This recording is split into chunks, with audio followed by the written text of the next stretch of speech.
आप देख रहे हैं मिड कैप मंत्रा और बाजार का मूड देखें तो आज तेजी का है, रिकवरी का है और दिन के ऊपरी स्तरों पर भारतीय बाजार इस वक्त कारोबार करते हुए आपको दिखाई देंगे। निफ्टी 16,650 के ऊपर टिकता हुआ, तो ऑलमोस्ट डे हाई के ही ये लेवल्स हैं जहां पर बाजार फिलहाल ट्रेड कर रहा है। इसी तरीके का रुझान आपको दिखेगा बैंक निफ्टी में भी और मिड कैप्स में भी, जहां पर हमने रिकवरी आते हुए देखी। लेकिन इस समय के संकेत क्या हैं वो सबसे पहले देख लेते हैं। तो पहले तो एशियन मार्केट्स का हाल देख लेते हैं। एशियाई बाजार में आपको मिला जुला ट्रेंड दिखाई देगा।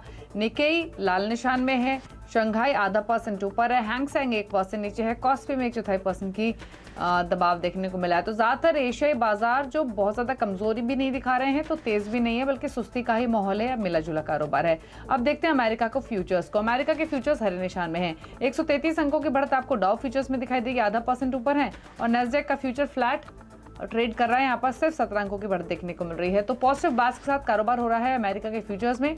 एशियन मार्केट्स मिले जुले हैं आज के सेशन में। तो ऐसे में अब तक की बड़ी बातें क्या हैं वो आपको बता देते हैं। तो एक तेजी के साथ बाजार में कारोबार 17,700 के नजदीक जाने की कोशिश करते हुए निफ्टी फिलहाल आपको दिन के ऊपरी स्तरों के आसपास से ट्रेड करते हुए दिखाई देगा। इसके अलावा निफ्टी बैंक में 400 अंकों की तेजी है। मिड कैप्स में कंपैरेटिवली तेजी कम है, लेकिन हरे निशान में ही कारोबार होते हुए दिखेगा। अगर पॉकेट्स देखेंगे आज के सेशन में, तो financial stocks, metal stocks, capital good stocks ये तेज हैं। साथ ही पावर, ऑटो, फार्मा ये तीन ऐसे पॉकेट है जो आपको थोड़ी सी लेगार्ड आज के सेशन में दिखाई देंगे, जहां पर मंदी भी नहीं है, तेजी भी नहीं है, फ्लैट या फिर थोड़े दबाव के साथ ही कारोबार हो रहा है। मिड कैप्स में काफी सारी पॉकेट है। इंडेक्स भले आपको बहुत तेज नहीं दिखाई दे रहा हो, सिर्फ 150 अंक ऊपर ही दिख रहा हो, आधा % की मजबूती के साथ, लेकिन पॉकेट्स कई सारी है, जिसमें खासतौर से जो कंज्यूमर ड्यूरेबल्स हैं, रियल्टी स्टॉक्स हैं, यहाँ पर मोमेंटम तेजी का बना हुआ है।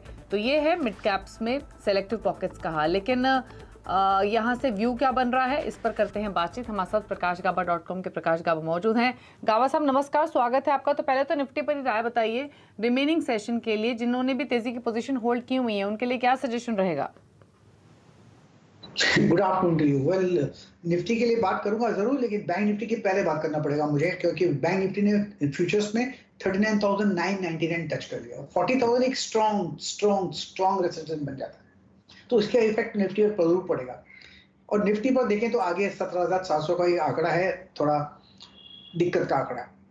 और वैसे भी बैंक निफ्टी पहले थोड़ा ज्यादा ही स्ट्रॉन्ग था, तो निफ्टी में अगर किसी के पास है तो होल्ड कर सकते हैं। स्टॉप को अगर 17,600 का, क्या ये 17,700 जा सकता है? पॉसिबल। बैंक निफ्टी अगर ये 40,000 पार कर लेता है तो फिर नेक्स्ट टेक्निकल लेवल बनते हैं 41,111, मतलब 41,111, क्या तो 40,111, सॉरी 40,111, 111 हो जाता है। तो वहां तक जाने की क्षमता रखता है, लेकिन उसको 40,000 का ये लेवल पार करना पड़ेगा बस। लेकिन अब भी दोनों ही स्ट्रांग है, वीक नहीं है। ठीक है, तो दोनों ही स्ट्रांग नजर आ रहे हैं। इंडेक्स निफ्टी हो या फिर निफ्टी बैंक हो, ये गाबा साहब का व्यू है। तो गाबा साहब फिर स्टॉक से बताइए कौन सा आइडेंटिफाई किया आज आपने? मुझे अच्छा लगता है एल&टी फाइनेंस, यहाँ पर तेजी है, 81 पे करीब ट्रेड कर रहा है। 80 का स्टॉप लगा चले तो 83 पॉसिबल है एल&टी फाइनेंस पे। दूसरा स्टॉक जो पसंद है इस वक्त वो है इंडियन होटल्स। यहाँ पर तेजी है, न्यू हाई पर ट्रेड कर रहा है, 305 पर ट्रेड कर रहा है, 300 का स्टॉप लगा चले, 310 पॉसिबल है इंडियन होटल्स में। ओके, तो इंडियन होटल एक ट्रेड है जहां पर आप खरीदारी कर सकते हैं, यही सजेशन है गाबा साहब की ओर से। यहाँ पर आप तेजी के ट्रेड ले सकते हैं, तो ये एक पोजीशन है जहां पर आप इनिशिएट कर सकते हैं। इसके अलावा एक बार मिड कैप्स का हाल भी देखेंगे, वहां पर क्या रुझान बना हुआ है। हालांकि मिड कैप्स में हमने देखा है कि अगर आप स्टॉक स्पेसिफिक देखेंगे तो आपको काफ़ी सारी पॉकेट्स दिखाई देंगी जो तेज़ी में है। लेकिन अगर बात करें इंडेक्स की, तो अभी आधा % ऊपर आ चुका है और दिन के ऊपरी स्तरों को अप्रोच करते हुए आपको दिखाई देगा। एक बार नजर डालते हैं अलग अलग पॉकेट्स पर। पहले तो प्राइवेट बैंक्स लेकर आते हैं आपकी स्क्रीन पर। प्राइवेट बैंक्स में मोमेंटम तेजी का है और यहाँ पर फेडरल बैंक जो खबरों में है, IDFC फर्स्ट बैंक, बंधन बैंक, ये मोमेंटम दिखा रहे हैं तेजी का। इसके अलावा अगर आप देखेंगे तो जो सरकारी बैंक है, खरीदारी वहाँ भी आपको दिखाई देगी। Bank of Baroda, JNK bank, union bank, DCB bank, ये मजबूती दिखा रहे हैं आज के सेशन में।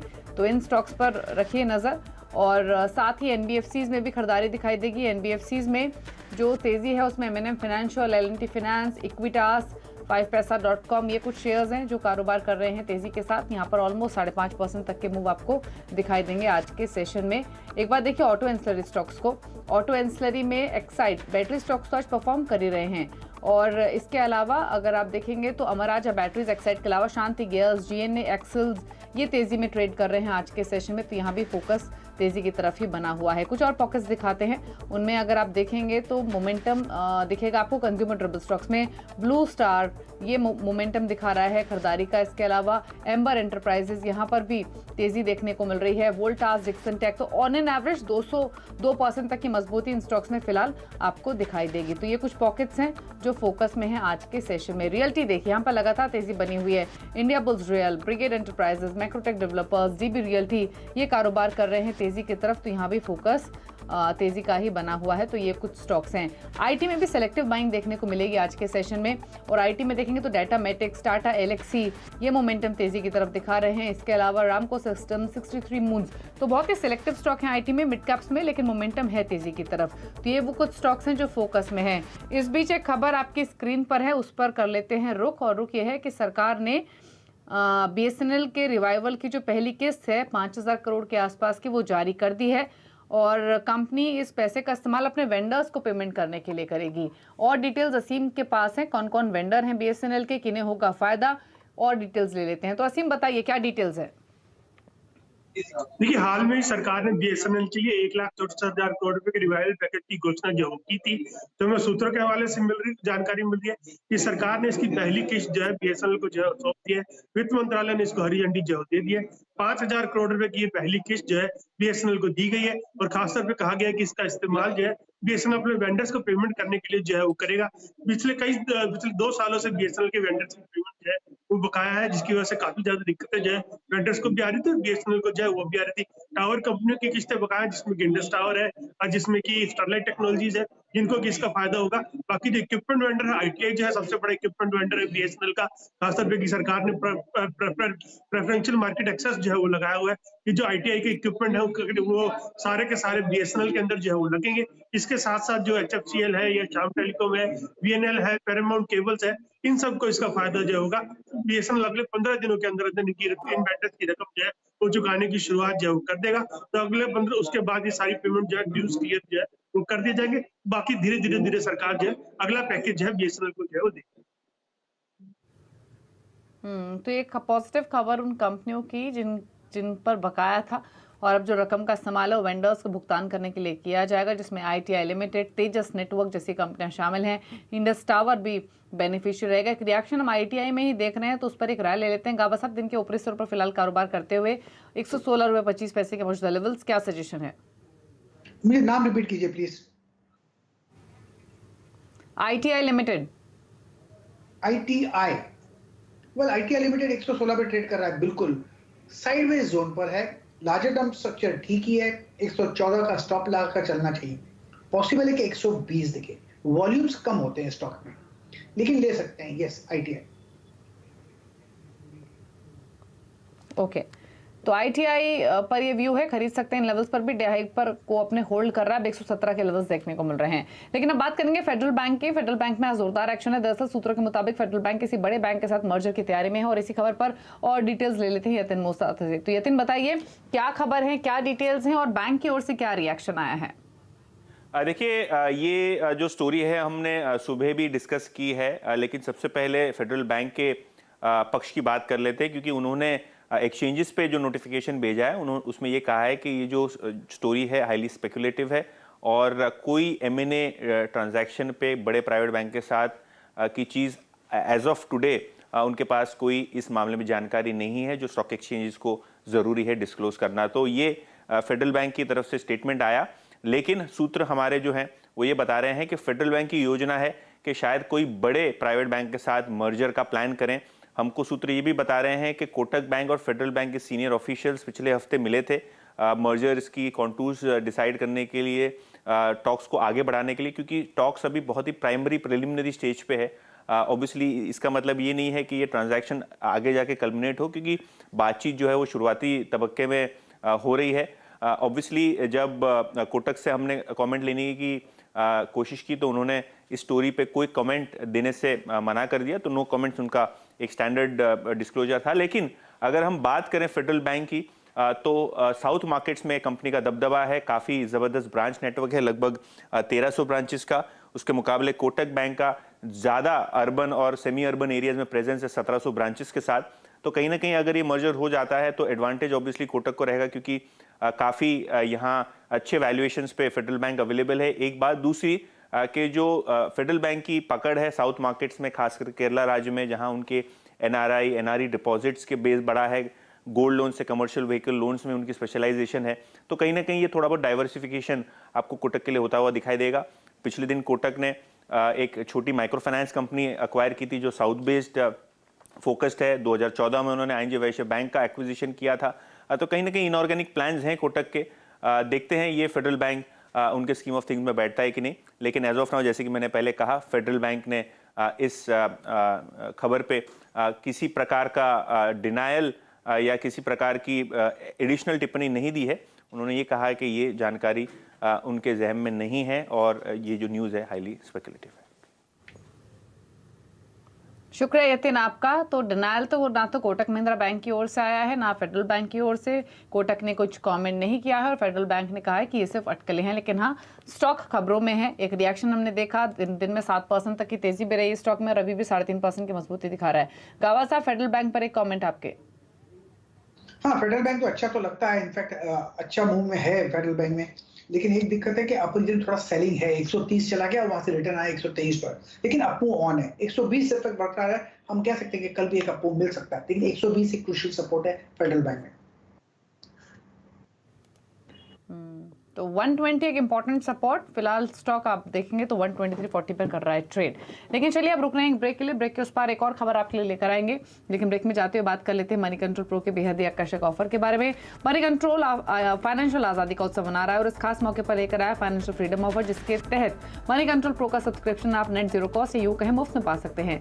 अब इसके लिए आपको रोजाना ₹1 की दर से मनी कंट्रोल प्रो का सब्सक्रिप्शन लेना है और इस सब्सक्रिप्शन के साथ आप हमारे ब्रांड पार्टनर की ओर से आपको मिलेंगे ₹1500 की आकर्षक वाउचर्स। इसीलिए देर ना करें, मनी कंट्रोल ऐप की वेबसाइट पर जाएं और 15 सितंबर तक इस धमाकेदार ऑफर का फायदा उठाएं। अब देख रहे हैं मिड कैप मंत्रा और बाजार तेजी के साथ ही फिलहाल कारोबार करते हुए। लेकिन इस बीच एक और खबर की ओर रुख करेंगे और खबर यह है कि ड्रोन सेक्टर में अनुमान से तेज ग्रोथ होने को मिल सकती है और यही वजह है कि सरकार ड्रोन पीएलआई स्कीम के आवंटन में बढ़ोतरी कर सकती है। आवंटन कितना बढ़ सकता है और सरकार की क्या योजना है, बताने के लिए हमारे संवाददाता रोहन सिंह मौजूद हैं। तो रोहन, बताइए क्या डिटेल्स हैं आपके पास? जी, ड्रोन सेक्टर के लिए एक बहुत बड़ी खबर है। आपको याद होगा पिछले साल सरकार ने कुछ रिफॉर्म्स किए थे, ड्रोन रूल्स लाए थे, उसका फिर इंपोर्ट को बैन किया था, फिर ड्रोन पीएलआई स्कीम लाई गई थी और अब ड्रोन पीएलआई स्कीम जो कि 3 साल के लिए बनी है, जिसके लिए आवंटन 120 करोड़ का है, उसको बढ़ाकर 500 करोड़ करने की तैयारी है। ये प्रस्ताव सिविल एविएशन मिनिस्ट्री ने भेजा है और यानी कि 4 गुना से भी ज़्यादा की वृद्धि हो सकती है जो मौजूदा स्कीम है उसके मुताबिक। और ये जो 500 करोड़ है 3 सालों में खर्च होगा। जो सरकार ने जो प्रस्ताव भेजा है उसमें जो उन्होंने लॉजिक दिया है वो कहा है कि जो पहले का अनुमान था उनका, उससे दोगुनी तेजी से इंडस्ट्री बढ़ रही है। उन्होंने 2021-22 के लिए अनुमान किया था कि 200 करोड़ का टर्नओवर होगा इंडस्ट्री का, जो कि 319 करोड़ ऑलरेडी हो चुका था।